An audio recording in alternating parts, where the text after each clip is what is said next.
Two guys were sitting there before, but if you move closer, I think you're okay. And if you were right, then you were. I mean, I don't know where they went. Maybe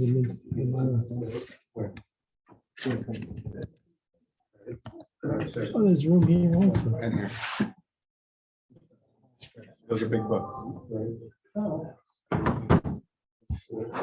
The truth is, you can also move this down. Where were you planning today? Otherwise, okay, so you can move this. Slide the computer over if you want. We're pretty charged. If you want, you can just slide it back into.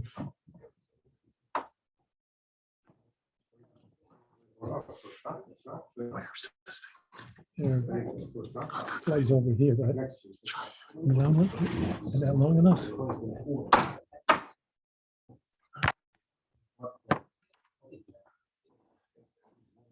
It's not the right size. The hole on this side is much smaller. I don't know where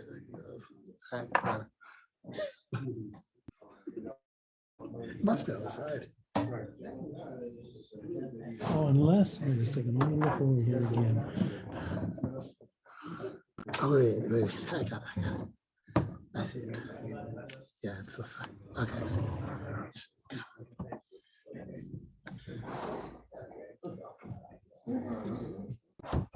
Alrighty.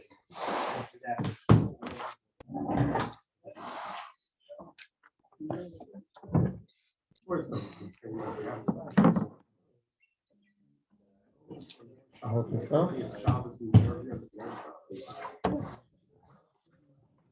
Okay. Thank everyone for coming out.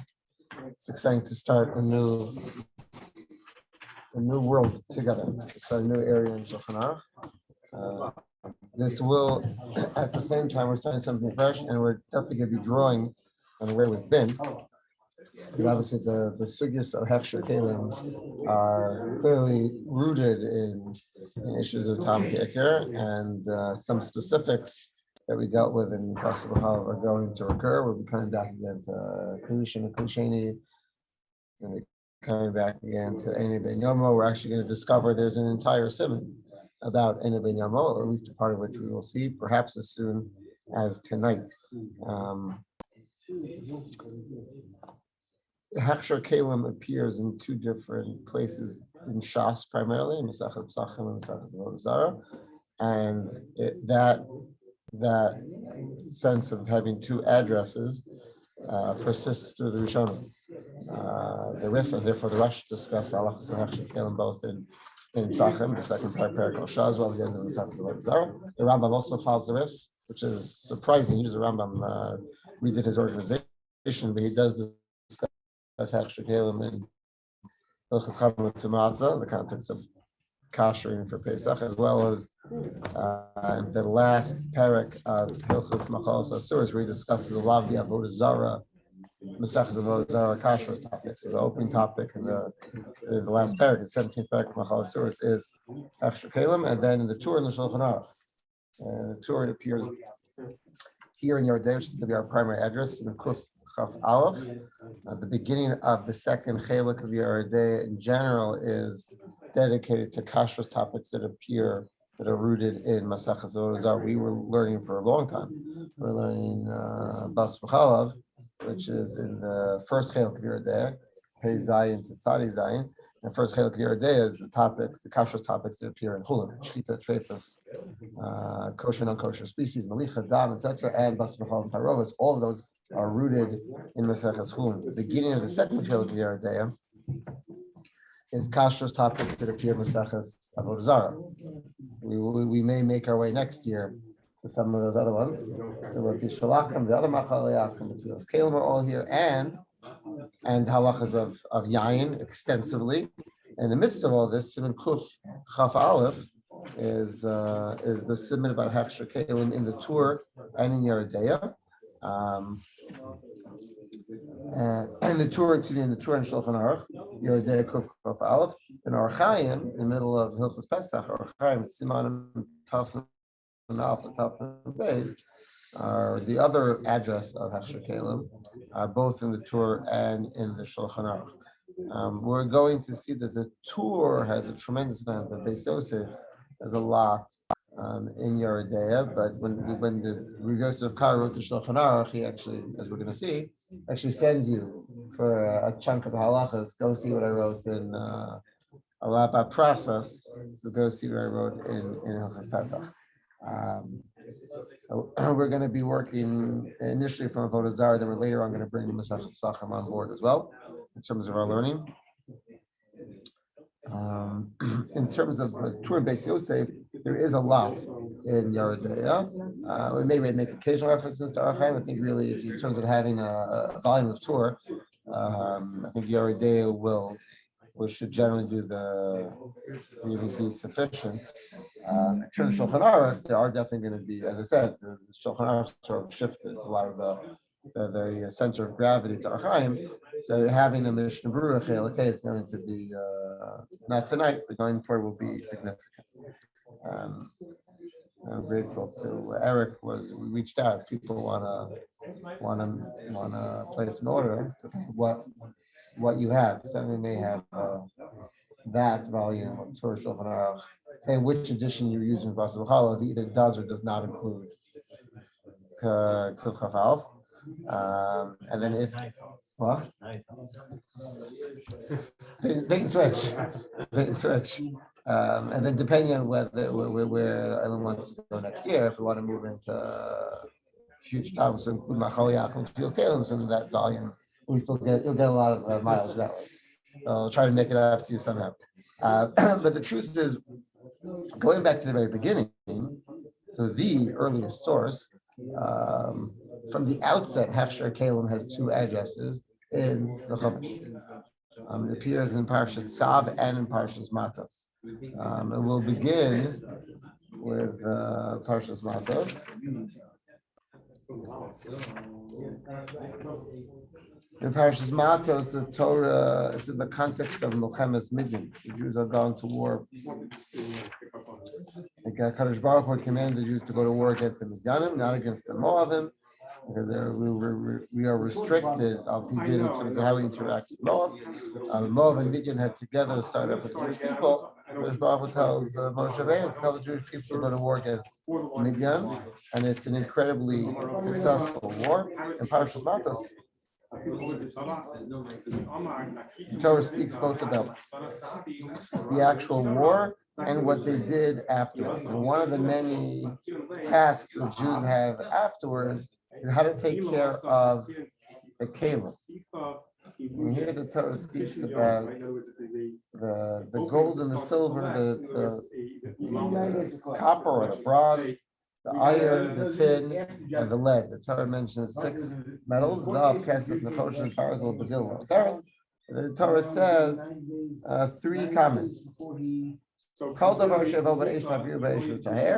Whatever comes through fire, you have to pass it through fire. The Torah also, and then the Torah says, it needs to be cleansed in Meinidah. And whatever doesn't go through fire, you have to pass it through water. So Rashi says that what's this with the passing through the fire and passing it through the water?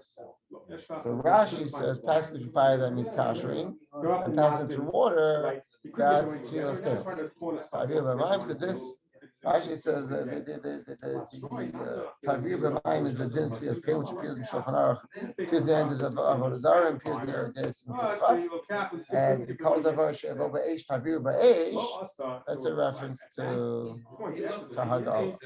The Ramban takes issue with that in his Pirush Torah. He says, number one, how do we know? He takes issue with the details, not with the basic picture. When the basic picture is drawn from Chazal, it puts it. By the way, how do we know we're talking about kasher again? The word kasher in the he says because the Chazal was talking about kasher, because even though the language of the pasuk was ta'avir ba'esh v'toher, you're making tahar, said, but we know from throughout Chumash that tahara in the Tumah tahara sense is achieved through mayim, through the mikveh, never through fire. So that's why it was clear to Chazal that the taher over here is the other sense of tahara, and Parsha Shmini you come across tahara and tumah both in terms of the usual sense of tumah and tahara, as well as the sense of kosher and trade. Talk about minim tahora and minim tabeim, behemoth tahora, behemoth tabeim. It doesn't mean whether it's metamein or not, it means whether it's kosher or it's trade. Grab stuff, whatever. So the Ramban says the opening comment. He says Chazal understood that this must be reference to removing tarfus, the taher in that sense, because otherwise fire doesn't really fit. Okay. And then he says, Ramban says he takes issue with Rashi, and he thinks that ta'aviru b'mayim also is a reference to kasher, not to tefillas keilim. It says, I know it's not a reference to tefillas keilim. It says, but you didn't say that. It says ta'aviru. But you didn't say that. Passing through water. That doesn't sound like tefillas keilim. You think it'd be taviu b'mayim, tirchatzu b'mayim. There is terminology for tefillah and chumash. Ta'aviru b'eish, ta'aviru b'mayim. These sound like they're more intensive processes. And the Ramban says, anyhow, we're not focusing on tefillas keilim right now. But earlier on Ayin days, when the Torah when the Gemara wants to derive the din of tefillas keilim, the Gemara says it comes from that middle phrase, an extra phrase in the pasuk. Ach b'meini da yischata.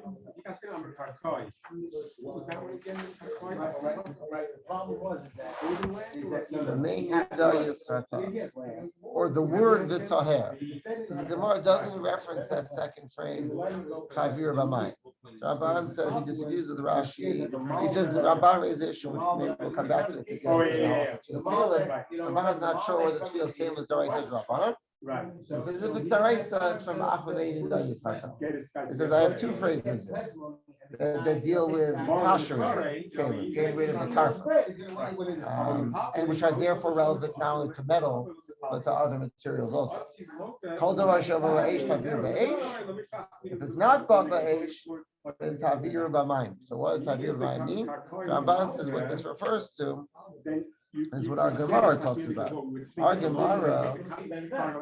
The Gemara, the Brisa on the bottom of Ayin Days. Let's take a look at that.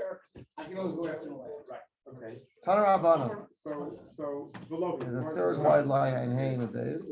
Tanarabanan. Alokeach kleitash v'na'akum.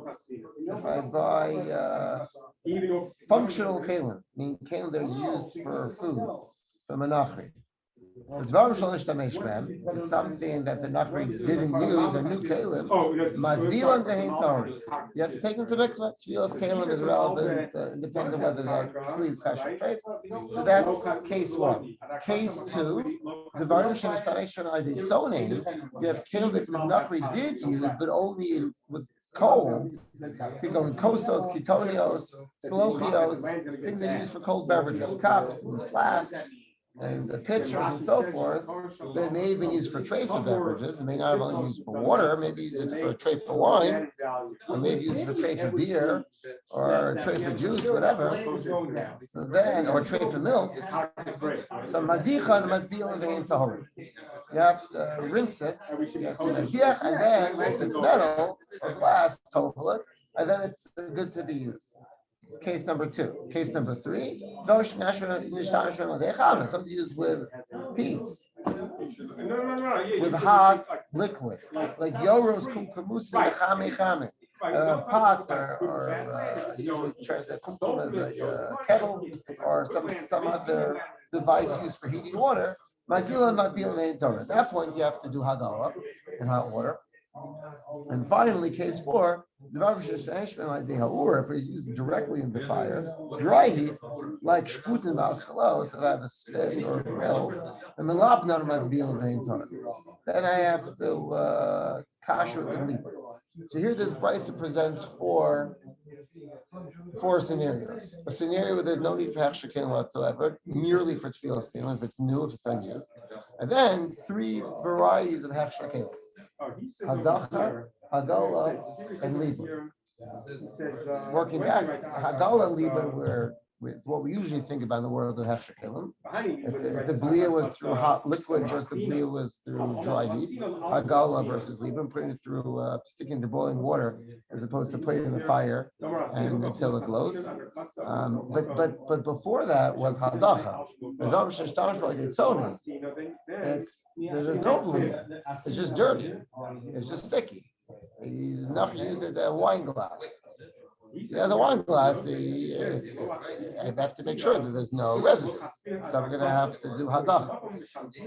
So the Ramban says that's what the Torah is talking about. Kol dor sheyavo be'esh, anything that was used in heat. Be'esh is going to need to have a hot process to purge the flavor. If it was not babesh, if there was no heat, it was tashmish b'tzonim, you just have to clean the surface. Tavir b'mayim, to remove all the residue from the surface. So that's how the Ramban looks at the pasuk. The pasuk, the closing phrase is teaching me about removing the be'en, about hadacha.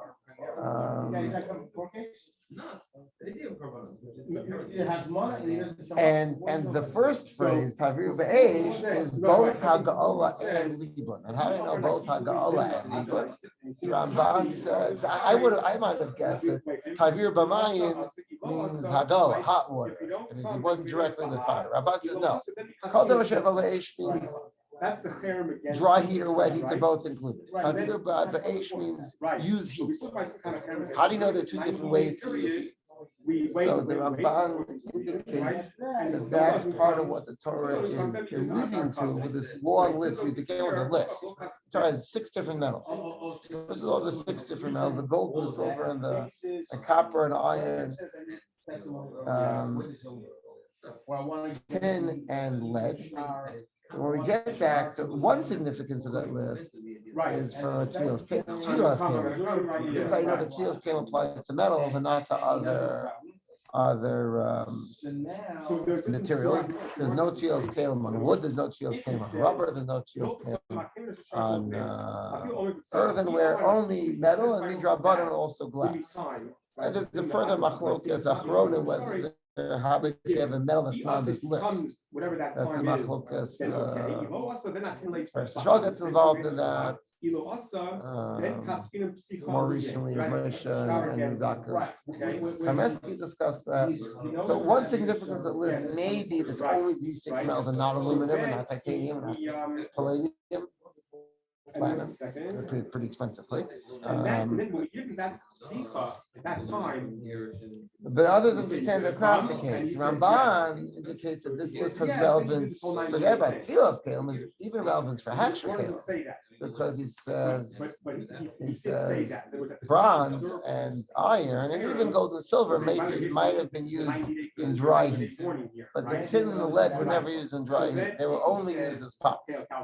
So the part of the significance of this broad, diverse list is to give you a sense that this is going to come in different flavors. Sometimes it's going to be an issue with dry heat, sometimes an issue with wet heat, and you're going Tavir Be'esh as appropriate.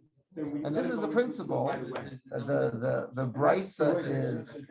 brisa here, the behind him is unpacking that the Gemara elsewhere refers to as Kabbalah and Sachem and elsewhere as Kabbalah Kachpolta. The way it gets the way it's swallowed is the way it spits it out. Maybe Boleh literally means to swallow.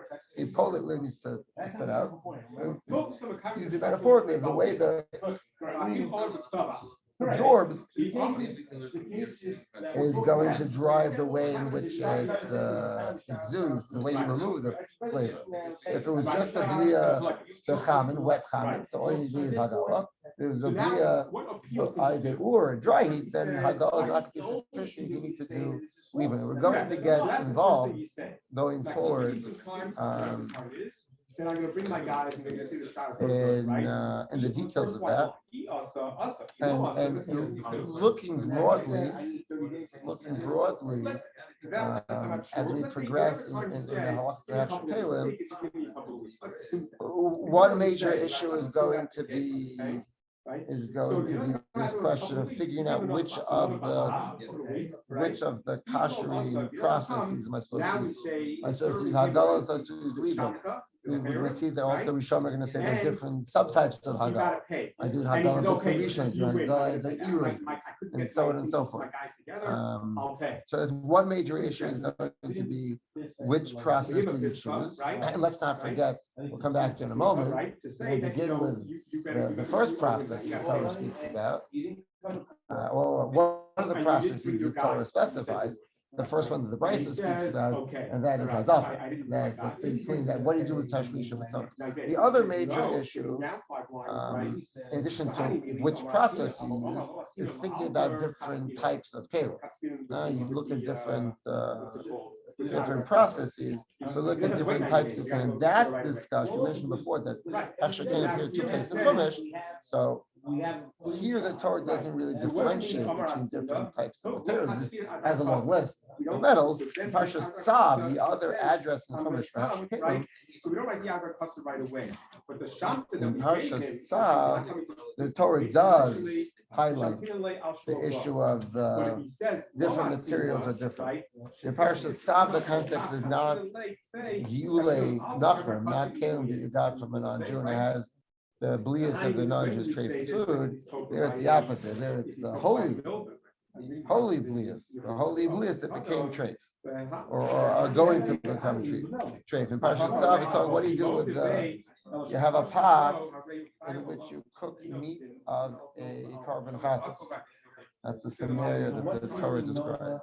If you come, you can get it right away.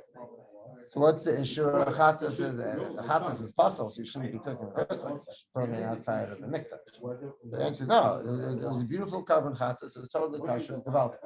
Hopefully the Jew achieved kapara and he did tshuva and he's moving forward. And the Kohanim had the mitzvah to eat the carbon chatas, b'sar chatas, and they did. And they did. And they didn't eat it raw. They cooked it. That's what it's supposed to be.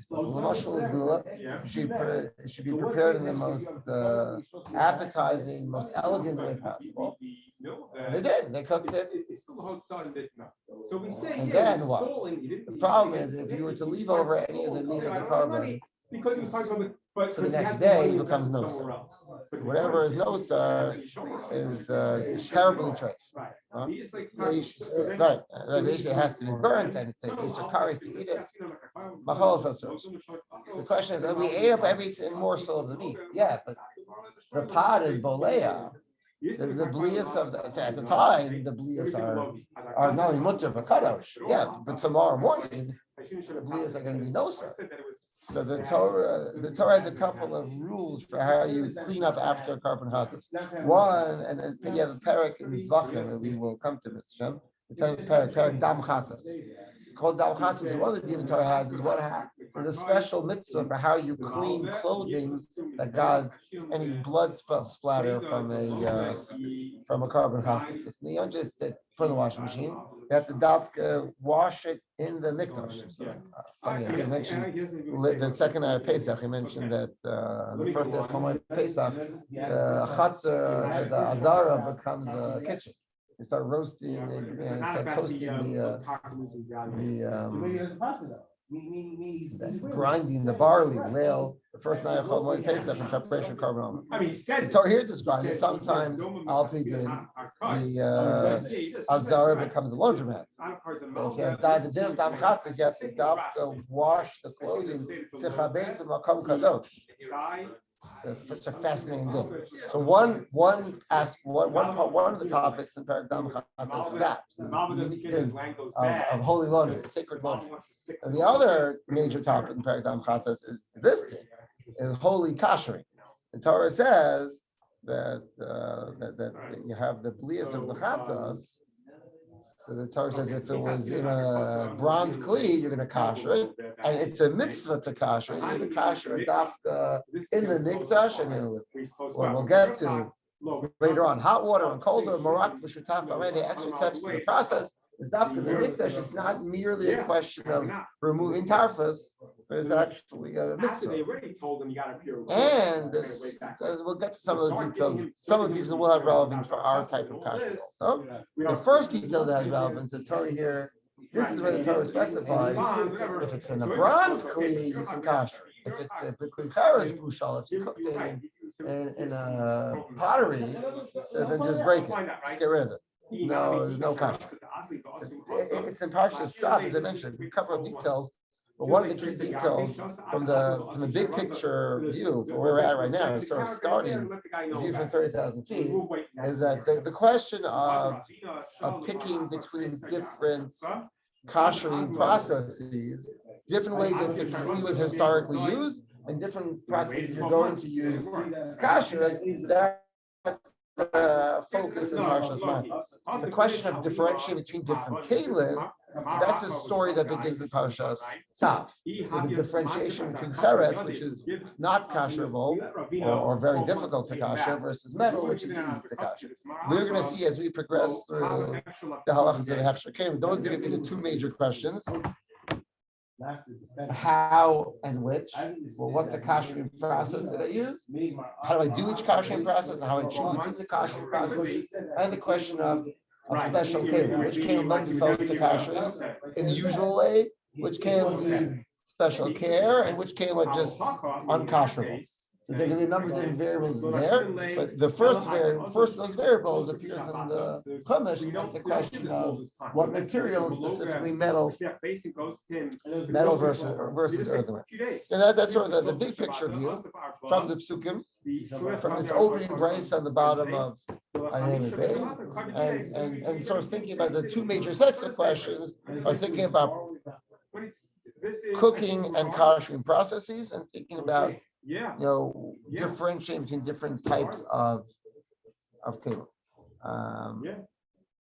And let's begin. We'll dive in again where this brisa opens. The truth is not only the brisa, it's even the Mishnah. The Mishnah already speaks. The Mishnah is a little more difficult to. He says over here, The Mishnah is a little more difficult to translate. It's actually important.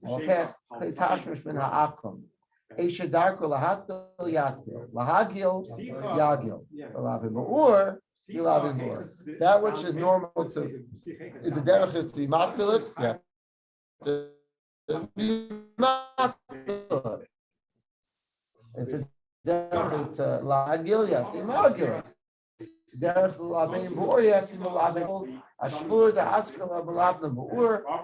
Those are examples of davar of a knife. You can polish it, you can perhaps sharpen it, and then you can remove all the residue on the surface, and now you can use some of those details. But big picture, you notice the difference between the Mishnah and the Brisa. The major difference in the Mishnah and the Brisa, structurally.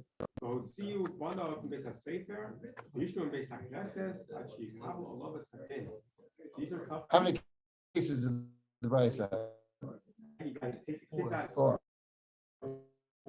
How many cases of the Mishnah? 3. It's a little tricky. Which one is missing? See, David just realized in just a few words, he captured the whole wrinkle in the Mishnah. Well, is tefillah missing or is tefillah not missing? Well,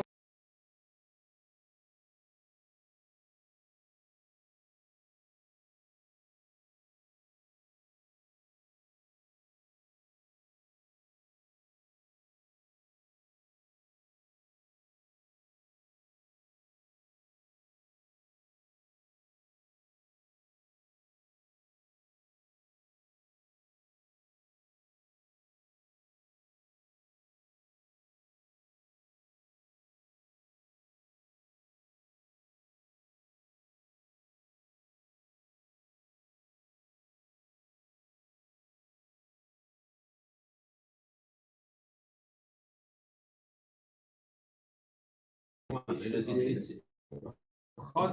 3 and 4 they were well, let's remember if what you do in used, then in other words, Yeah. 3 and 4, Oh, then right. we have a sequential, right? We're using the same Russians. Right, and the guy says no. Grammatical Heavenly construct they in the trade, Mishnah. below So it sounds like they're all used, Okay. which would assume that we're dealing Which means with that case one of the Brisa is not mentioned in the Mishnah.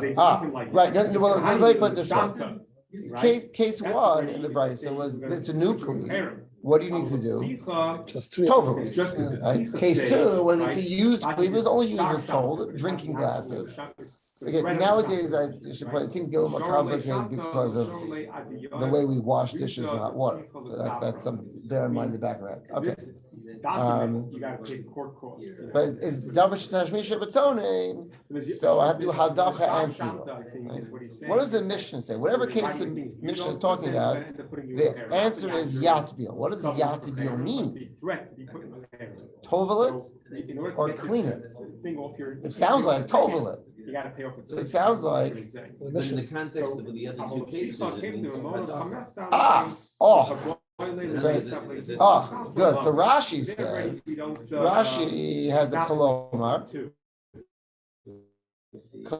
Kolomar is always a flag. He's about to give a non-literal interpretation. This means, kolomar means, literally, kolomar means, this means to say. Well, this means to say, okay, we're going to give a slightly non-literal interpretation of what this means. You'll find that term in many Rishonim, but I think primarily Rashi and Mitzvah, I believe, are the most common users, utilizers of the kolomar. Which is Eshedar Lahatbil kolomar. Keli haroui litaher b'tvila. Ein tzarech tikun acher. V'gam klisha tashmisha al yitzonen yatbil v'su lo tzarech. The first line. What's the kolomar? Number one, he's saying, darko lahatbil. You usually are matbilit. What? You tovel your drinking glasses all the time? No, you don't. So that's the first aspect of the kolomar. As he's saying, clear roy litaher b'tvila. The Brisa was clear. It says davar tashmisha like this. Tashmisha. You use it this way, use it that way. Here he meant it's used in a way that the response is tefillah. Okay. It sounds like Rashi means tefillah. Well, we call it tefillah, or maybe not. Maybe it means hadacha, because he spoke about tashmisha on its own. So what does yatbil mean? What does yatbil mean? Or let me put it differently. Let me put it differently. Oh, and by the way, let me put it differently. The question is whether the Mishnah is talking about case one or case two. Another way of thinking about that is, did the Mishnah tell us the din of Keilim or not? You'll notice take a look at the very first line of the Gemara. The work with the Brisa. Tana, v'chulin shvichin tefillah v'arbaim sa. They all need tefillin in a mikvah bamsa, and not where that come from. And then that opens the sugya of tefillas Keilim that runs from the beginning from the end of the Mishnah until the two dots. That's entire. That is the sugya of tefillas Keilim. So what's the point of the Brisa? They said tefillas Keilim in the Mishnah. He's not listening, and we put him in the So maybe it just means, well, you have to tell me that even Hagala and Liban means both Hagala and Tefillah, both Liban and Tefillah. Or maybe we didn't mention Tefillah in the Mishnah. Yatbil meant Yodiach, it meant to rinse. And maybe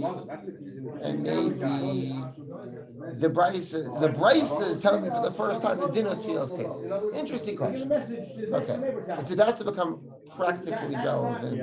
Also, it's about to actually give rise to Machlokas Harishon. Let's recap what we just saw, and then we'll be ready to plug it back and go back to the Gemara and see where this takes us. So then we don't listen. He's not the Moshe Amtina lane. Now, no. Again, the Brisa gave four. The Brisa was very clear. It gave 4 cases. Unusing tefillas Keilim. If it's used in one of 3 ways, then you need to kosher in one of 3 ways, and also tefillah. Either you just you have to clean the surface. If you use it with hot, then you have to draw out the flavor, absorb flavor either through Hagala or Liban. So the Mishnah's use of the word Yatbil was a little mysterious. Okay, now let's go back to the. Let's go. Let's go. Rashi, what is this? What else below the Deah? Yossi Abukhoni Lebei say Leslie Urkol. What's our point? Shliach that Shliach or the guy himself? Let's take a look at the way the Shulchan Aruch quotes one piece of this brisa, and then we'll go weiter in the Gemara and we'll see where it takes us. Let's take a look at Kuf Chav Aleph Seif Aleph. Beginning with the kingdom of Tashmisho B'Tzonah.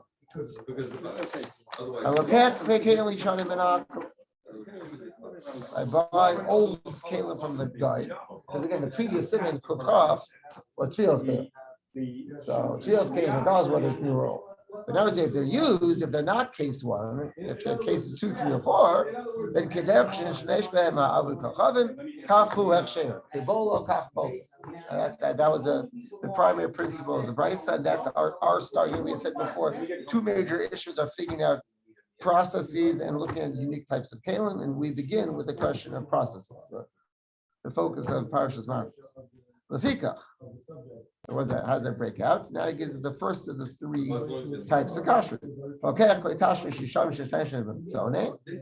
If I buy used Keilim from another, they're only the sort that are only used with cold, could go and coast of slochas kiyot today. I have cups, I have pitchers. Medichin, you have to rinse them. And then he quotes the Ravid. The Ron already quotes this Ravid.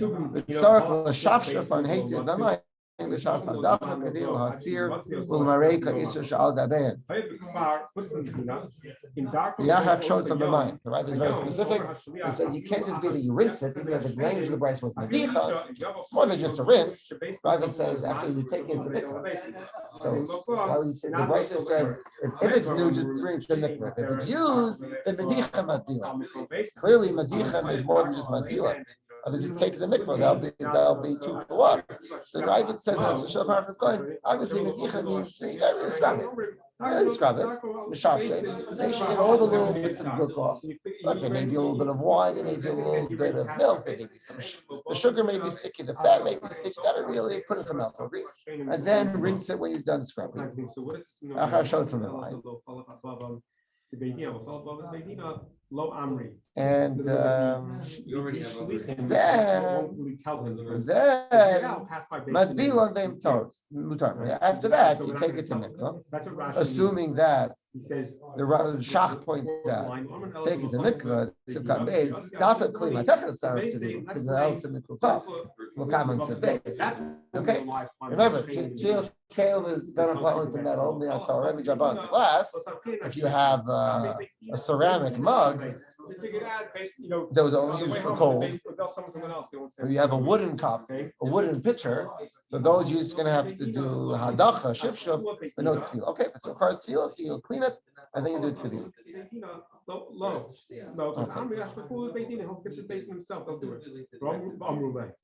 Okay, Siv Beis, we're not going to jump into just yet. You see, Siv Beis is Lochaim Keilim Shnesh B'Chamen. If it's hot, so then he starts talking about how you kash. The next part of the verse. Okay, for now, let's focus on Hadala, on the Hadacha, and so now that you see, by the way, Siv Gimel, you're peeking at, you see that's the line I mentioned. Dini Hadala B'Libim, Halohim Kesuvim, Behilchos Pesach, a little bit of a biblical sound there. Halohim Kesuvim Sefer Divrei Malchei Paras Madai. That sounds like Nicholas Esther or Sefer Malach. Okay, the Shulchan Aruch was going biblical. Halohim Kesuvim Behilchos Pesach. That's what the Shach is. You there, it sends you out. The Simon Tafel Alf Tafel Beis. Okay. Yes. Sure. We'll get there. But the first topic is a question of Tashmisho B'Tzoni. Okay. So one topic is the Ravid points out clearly if the Brisa said you have to Deah, you have to not go. I would say Dacha means Shusha. Okay. Then the Rishonim point out. Let's keep reading. Let's go back to that Brisa. 5 lines from the bottom. Right? We had left off with case number 4. Or like Shpudinas close. The labdom maskil made from. You have to leave them, put it in self-clean oven, or heat it in the grill. Figure how you're going to heat it so it's really, really hot till it's glowing. We'll get leave out some detail, and then take it to mikveh if it's metal, or improbably if it's glass, and then then the price goes on to say, here's where we had stopped here before. Let's see the rest of the price. And there are 2 versions that Gemara presents for the rest of the price.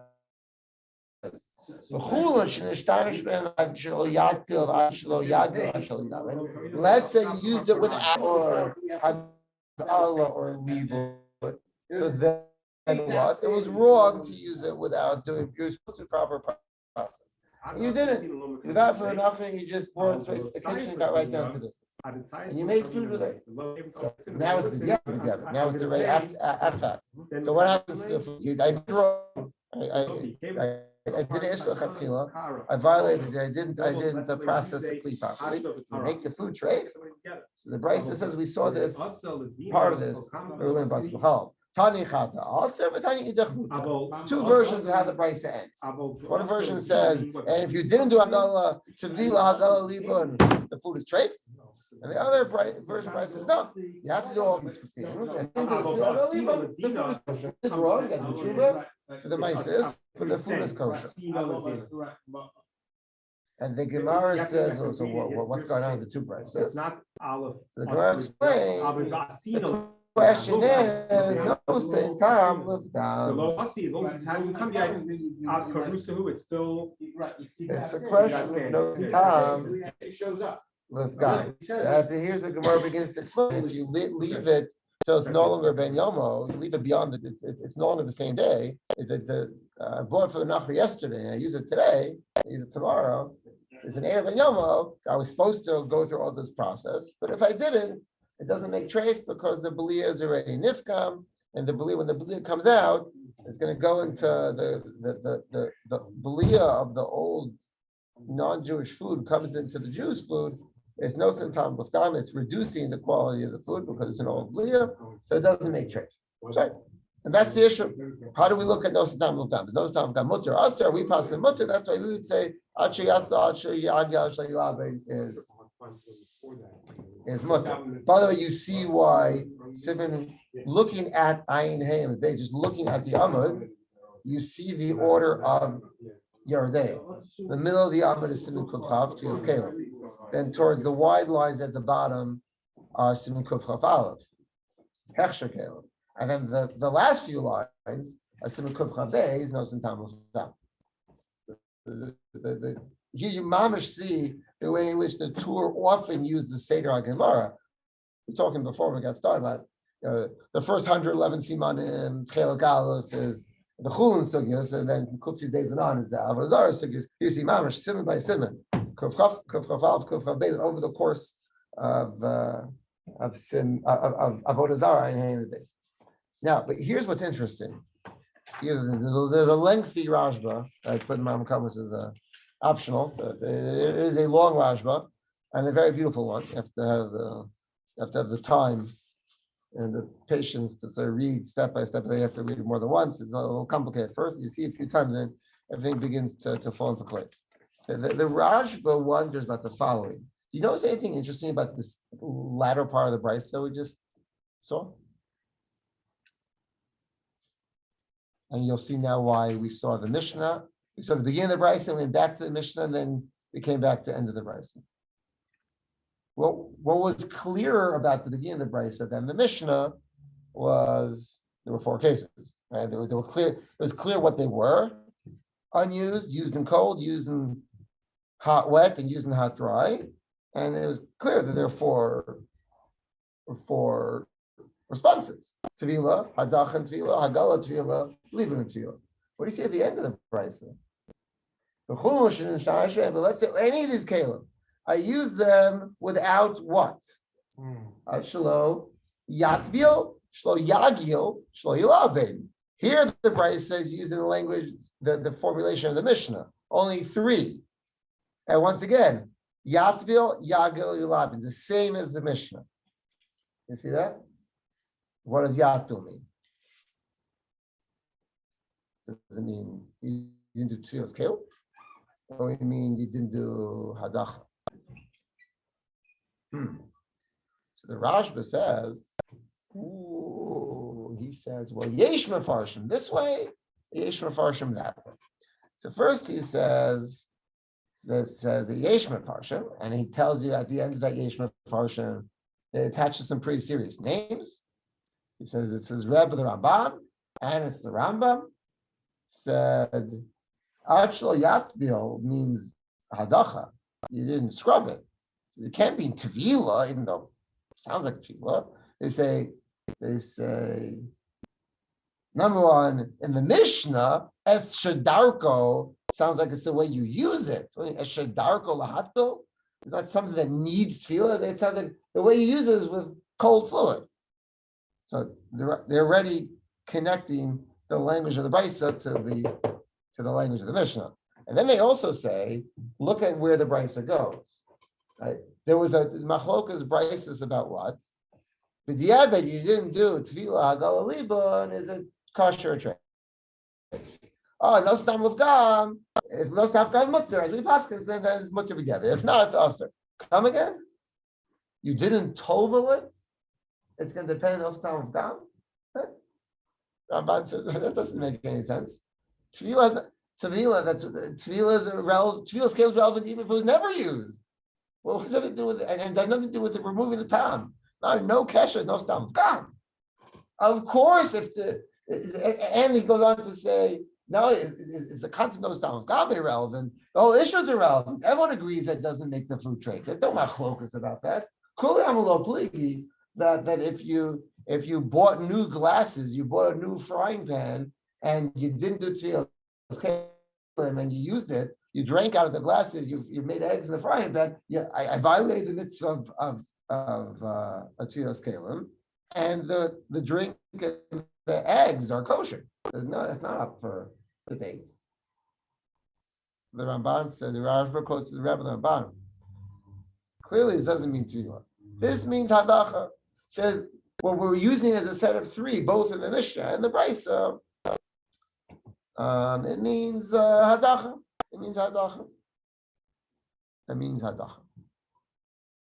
Which, by the way, happens to fit well with the Ramban in the Pirush al Torah, which we began, because this also means, as I said before, take that approach. It means the Mishnah doesn't mention Tefillah Keilim. The Brisa mentions Tefillah Keilim, which is attractive if you see the parsha in the Chumash is only talking about Hechsher Keilim. According to Rabbi said, mentioned he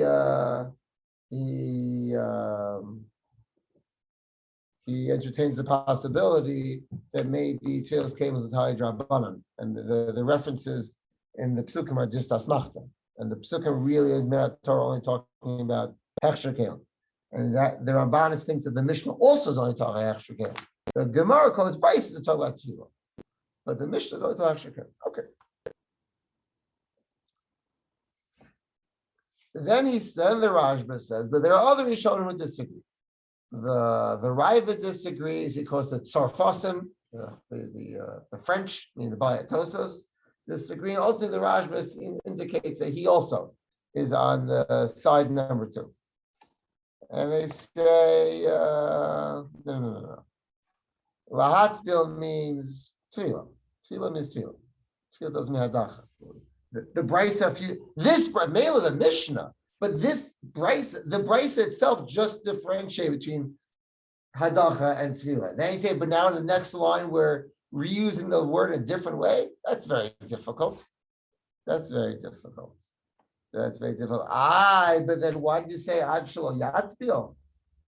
So he said, no, that was Lav Dafka.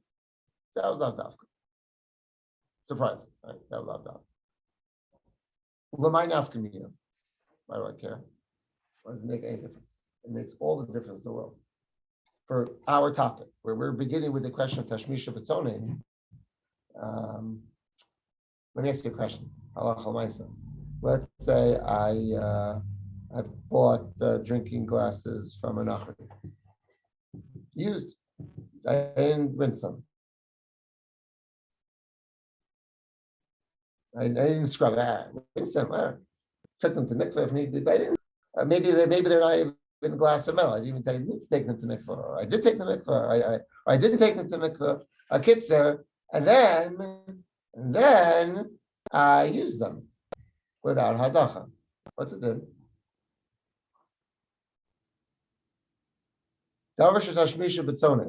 And I didn't clean them, and I used them. What's the status of the food or the drink? Kosher. Why? I don't know. There are no wrong guesses. I mean, if it's dirty and there's mamashas of dreyfus in there and it mixes with whatever you're drinking, then that would. So our intuition, your intuition, well, the tarfus there, it's bit of b'shishim, that's no bit of b'shishim. David said, kosher. Let me push this a step further. I bought a drinking glass from a used drinking glass. So, and I let it sit for 2 days. And then I used it without scrubbing it. What's the status?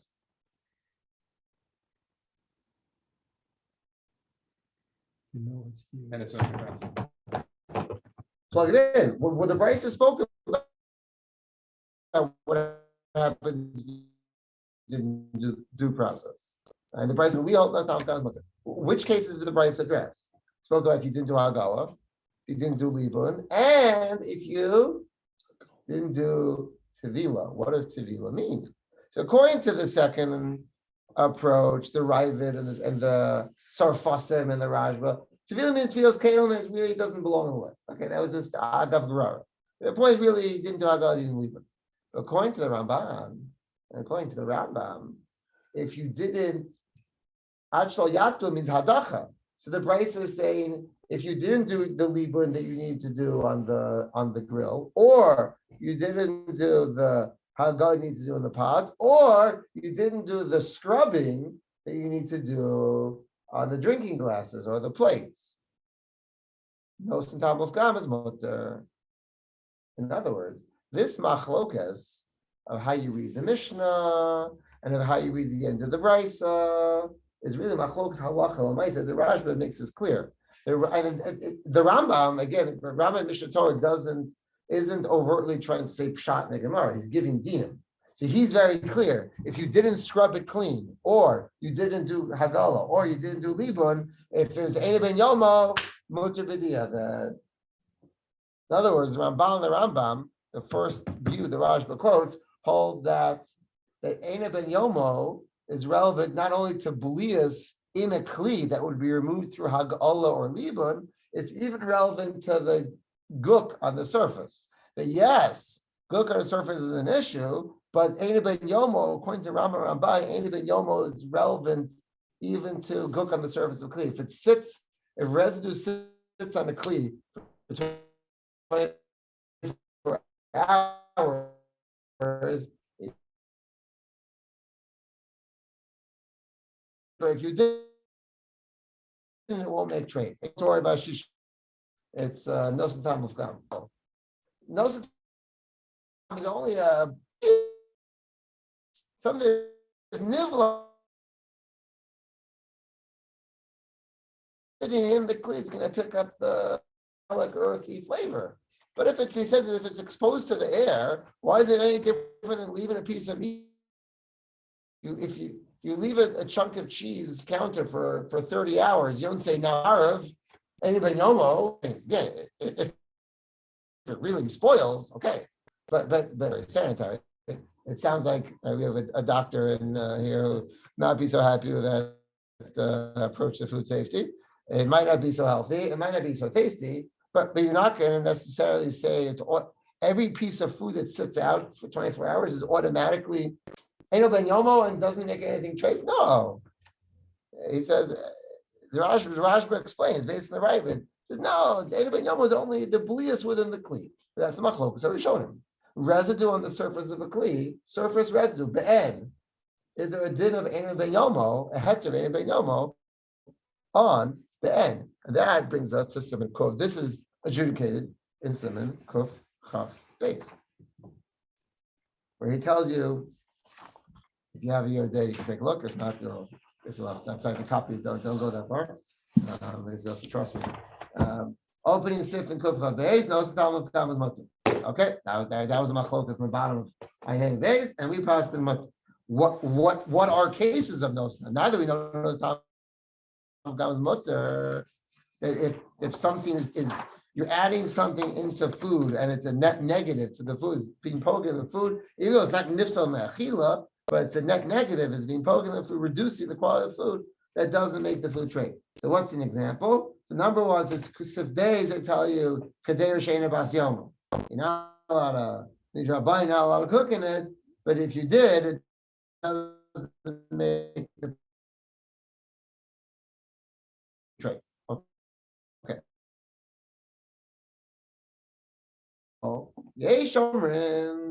Only Kshishakadera Yafa. If it's a nice pot, nice pot, I mean, you cleaned it well. Sorry, man.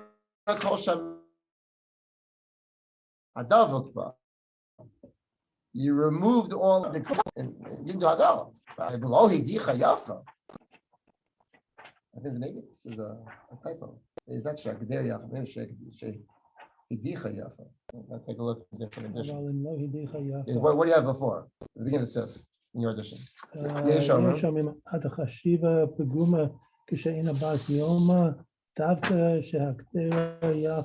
Oh, so you also have that. Shakaderi Yafa.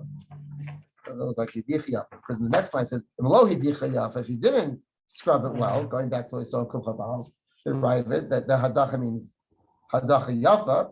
There's still is residue. There's no, you don't get a free pass. You don't say anything. Anyone is not going to be poking it. And that they call the parentheses Raj, Batur, and Ravid. Exactly. That's position number 2. And then the Rama goes on to say, if I have an old pot, so he says, the Rama says, I don't need shishim against the pot. The pot's Eben Yomo, right? That we knew. Even if there's residue, I just need shishim against the residue. I need shishim against the residue, but I don't need shishim against the pot. Okay. So Lamaisa, there's Mechaber Amar telling us, we passed in like the second approach. The Rashba said the 2 approaches how to read the Brisa, and we passed in like approach number 2. Again, meaning that Achlo Yad, that Hadacha is Ma'akev. Hadacha makes trade. A lack of hadacha is going to be a problem with even la'achar 24 hours, and that's why we had the intuition. No, the difference between be'en, because throughout Hilchos Bas B'Chol, kept saying the difference between be'en and balua, specific in many respects, but one of them is in terms of Ein Ben Yomo. That's actually now that we're getting to the sugyas of Hechsher Keilim and Nosdam Gam Kochav Kochav Beis. It's actually Machlos Rishonim. And unbeknownst to us, the Ramban and the Rambam hold that even be'en that's stuck to the surface of a kli, stays out for more than 24 hours, doesn't make treif b'diavad. We don't pass them that way. We clearly pass in Kufa Beis. So Gimel, like the Ravid and the Raj and the Bali Tosos, that it's only Hagala and Libun whose absence won't make treif if it's Ein Ben Yom. If Hadacha wasn't done, that is a problem even b'diavad. That's a problem even b'diavad.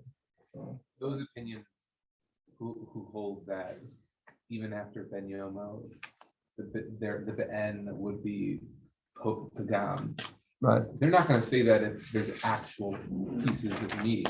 Meaning they're presumably talking about like a thin layer of I think so. I think residue. So it's not that, like you were saying, like have a piece of meat on the table. Like obviously they're not going to say that. Even if there's a chunk of meat on the pot, they're talking about a really thin layer. So presumably, it's like film. Right, that's a question. Right. What I was saying that is the Rajba's attack. The Rajba's attack. What are you talking about? How are you talking? But really, it's not so different. Right, because that was ridiculous. Don't you agree to me that you leave a piece of cheese on the counter?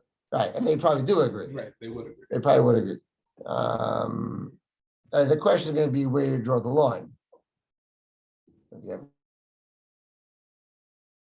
little piece, just like a film. How about if you have like the chalm pot? There's like little, a bacher should chalm pot, and no one bothered to do anything. And now it's Tuesday, right? So if it's just a film, and then you've made milchiks in the pot.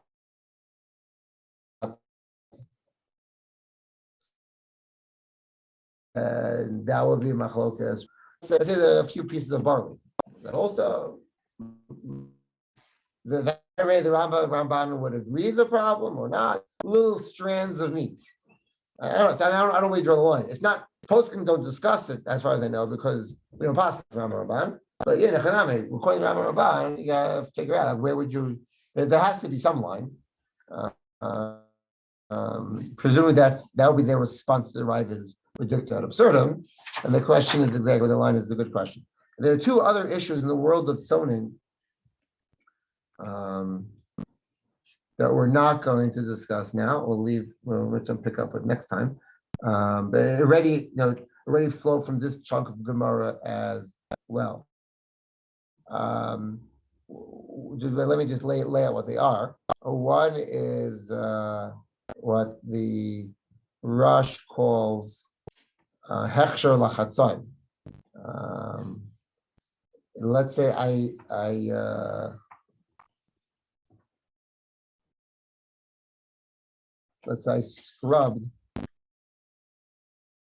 scrubbed it. I have a pot that I scrubbed.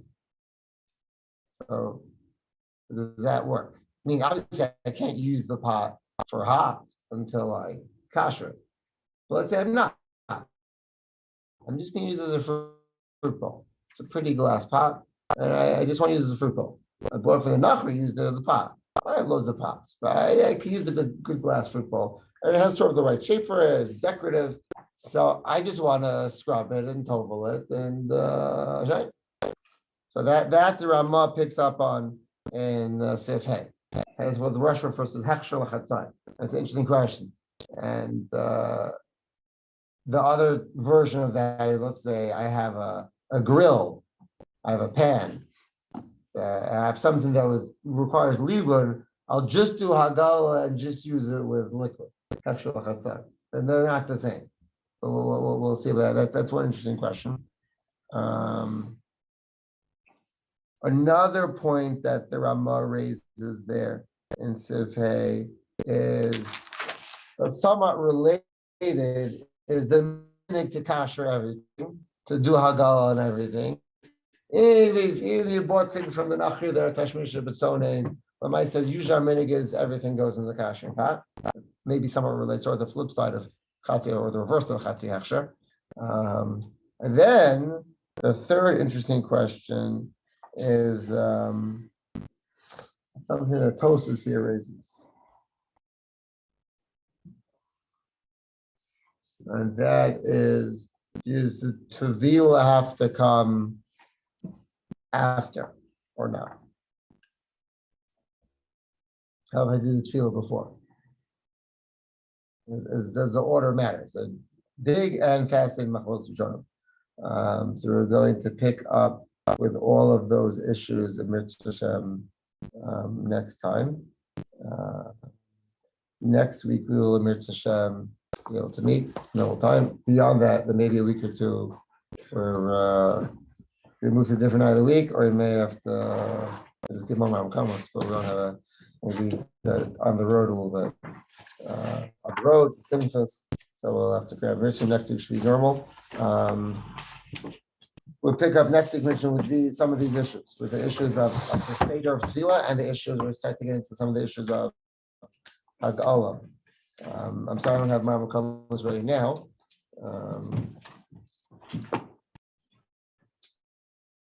No, hopefully by tomorrow. Although some of Siv Days is already in these comments, because these issues the Magal bill, that's already this Tosis and there's a Rosh around there. That's going to be adjudicated in Siv Days. We'll pick up with that mention next time. Go ahead. That limits, actually, we don't say us telling by one Russia stuff. That limits that. Right? like dishwashers and things like that. So yeah, that's actually a good point. You didn't do that, obviously, because you go to the dishwasher. It's dirty. Right, which is why, right, that's a good point. Right, we're doing, what we do in the sink before dishwasher is what the Ravid said isn't enough. Right? Don't just rinse it, you gotta scrub. The rinsing is helpful, but, insufficient. Yeah.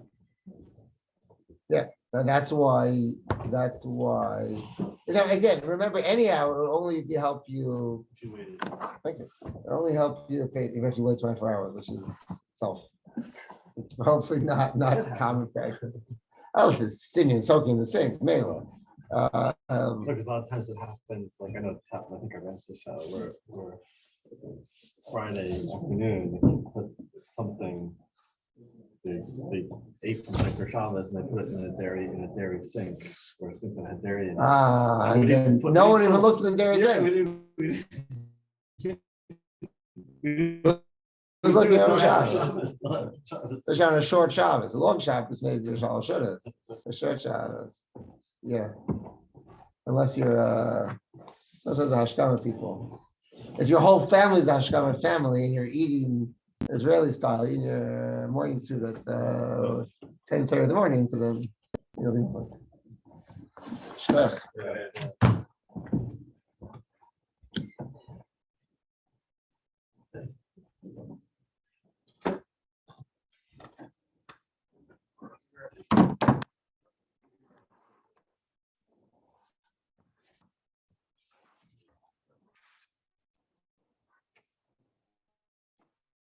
Actually, I think I went around, so I'm gonna get this one left. Okay, so now it works well. It goes up to cook. Yeah, the breakdowns. I like that breakdown. Especially because see, it used to be that all of Keilim Yoreh was very relevant. Like Rabbanan and Paskin trade for Shem, and Rabbanan and Paskin believe, and everyone needs to do Melicha. So maybe not every Rav was involved in Shita, but almost all of Keilim Yoreh was Mam Shalach HaMaisa. And you learn for Smicha, you learn the whole Keilim Yoreh. The Chacham Sa'adam leaves out Hilchos Shita. He says, Shita, that's only for, posting. He says, but everything has got, at least down to the basics, not even Rabban. Everyone needs to get the basics, which at least to know what you're looking at, and how to ask an intelligent child. And Malicha, everyone has to know. No one's handling trade, no one's handling, unless you're working a shlachta, everything's happening there. So that breakdown, to start from Bas L'Chalav and run through Nafs Tam Gam, is very sensitive. That's what people are learning. Because his breakdown pays down to Krippa Veit. Makes a lot of sense. You ran out of the first one, that's why. Yeah, I like the other edition more. I think this is what reflected the page. Yeah. And they wrote great. I had not considered. I threw Kurtz under the bus here. I get kickbacks. When fools rush in, we bought all those volumes out, and now we came in. He was swaying strategically.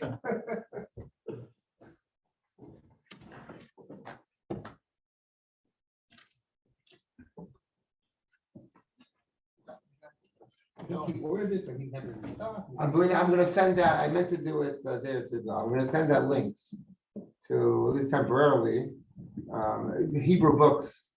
If you know where to look, HebrewBooks.org has a series of Gemara. HebrewBooks.org data also has a series of Rambam Torah and Shulchan Aruch. So I'll send that link. I should just do it now before I forget to how to find. So this is the Torah and Shulchan Aruch here and in Arachai. Everyone has everything, and then if you get the volumes. There was a difference in how the Shulchan process for glass, for Pesach and. Yeah, so Brianna will have to dig in. Yeah. Thank you. How are you? Petrushka. I tried to back you up. I know. We both saw that. We both saw the push. But whatever, I don't know. We'll see. We'll get into it. We'll see what happens. Sometimes also these things work better if you actually like talking to people individually, you may get more, Yeah, I know. I have to see who comes though first. right? And And let's say, right, Teller and Teichman are very consistent learning wise. Right, no, I think they're often inconsistent, like I know. Eric's a doctor, so like I know, I know, it's but all, At the same time, it's like, there's like 50 people on the chat. and, you know, you have no idea who nobody- is. Nobody really caught. So it's Right. like, or very, very. There are 10 guys, I think, around 10 guys who are actually I- participants Yeah, I know. with some regularity.